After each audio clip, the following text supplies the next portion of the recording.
नमस्कार, आप सुन रहे हैं रेडियो सेंट्रल न्यूज। मैं हूं बबली भाटिया। अब खबरें विस्तार से। भारत में एक दिन में कोरोना वायरस संक्रमण के 76,472 नए मामले सामने आने के साथ ही देश में शनिवार को संक्रमण के मामले 34 लाख के पार चले गए। वहीं संक्रमण से 26,48,998 लोग ठीक हो गए हैं, जिससे संक्रमितों के स्वस्थ होने की दर शनिवार को 76.47% हो गई। केंद्रीय स्वास्थ्य मंत्रालय की ओर से जारी आंकड़ों के अनुसार पिछले 24 घंटे में देश में संक्रमण के मामले बढ़कर 34,63,972 हो गए हैं। वहीं 1,021 लोगों की मौत होने से मृतकों की संख्या 62,550 हो गई है। देश में संक्रमण से मृत्यु दर घटकर 1.81% रह गई है।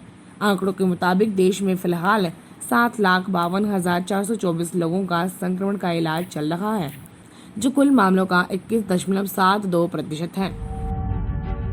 कोरोना महामारी के कारण करीब 5 महीने से बंद पड़ी मेट्रो सेवा देश में आगामी 7 सितंबर से एक बार फिर पटरी पर दौड़ने लगेगी। हालांकि स्कूल, कॉलेज, अन्य शिक्षण तथा कोचिंग संस्थान 30 सितंबर तक बंद ही रहेंगे। केंद्रीय गृह मंत्रालय ने कोरोना महामारी के कारण देश भर में विभिन्न चरणों में लागू की गई पूर्णबंदी को समाप्त करने के सिलसिले को आगे बढ़ाते हुए शनिवार को अनलॉक 4 से संबंधित दिशा निर्देश जारी किए। इन दिशा निर्देशों में दिल्ली मेट्रो को विभिन्न शर्तों तथा प्रोटोकॉल के साथ 7 सितंबर से श्रेणीबद्ध तरीके से चलाने की अनुमति दी गई है।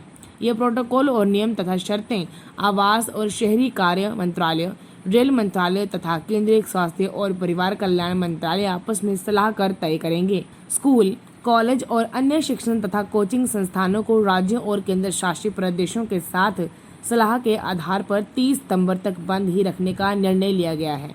नए दिशा निर्देशों में 21 सितंबर से सामाजिक, शैक्षणिक, खेल, सांस्कृतिक, धार्मिक व राजनीतिक आयोजनों की अनुमति दी गई है, लेकिन इनमें केवल 100 लोग शामिल हो सकेंगे। भारत मौसम विज्ञान विभाग IMD के आंकड़ों के अनुसार भारत में अगस्त के महीने में पिछले 44 साल से ज्यादा बारिश हुई है, जहां देश के अनेक हिस्सों में बाढ़ की स्थिति है। IMD के अनुसार अगस्त महीने से 28 तारीख तक 25% अधिक वर्षा दर्ज की गई है। इससे पहले 1983 में अगस्त महीने में सामान्य से 23.8% अधिक वर्षा हुई थी। देश में अब तक कुल मिलाकर सामान्य से 9% अधिक बारिश हुई है।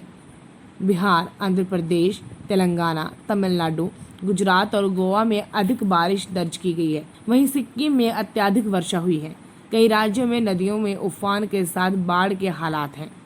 केंद्रीय जल आयोग CWC के अनुसार देश में 27 अगस्त तक जलाशयों की कुल क्षमता पिछले साल इस अवधि से बेहतर है।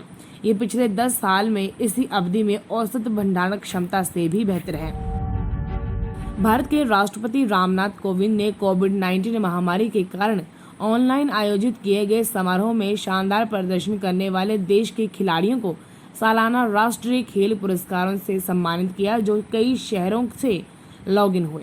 इस साल 74 खिलाड़ियों को राष्ट्रीय पुरस्कार के लिए चुना गया, जिसमें 5 को खेल रत्न और 27 को अर्जुन पुरस्कार से नवाजा गया। इनमें से 60 खिलाड़ियों ने भारतीय खेल प्राधिकरण के 11 केंद्रों से वर्चुअल समारोह में हिस्सा लिया।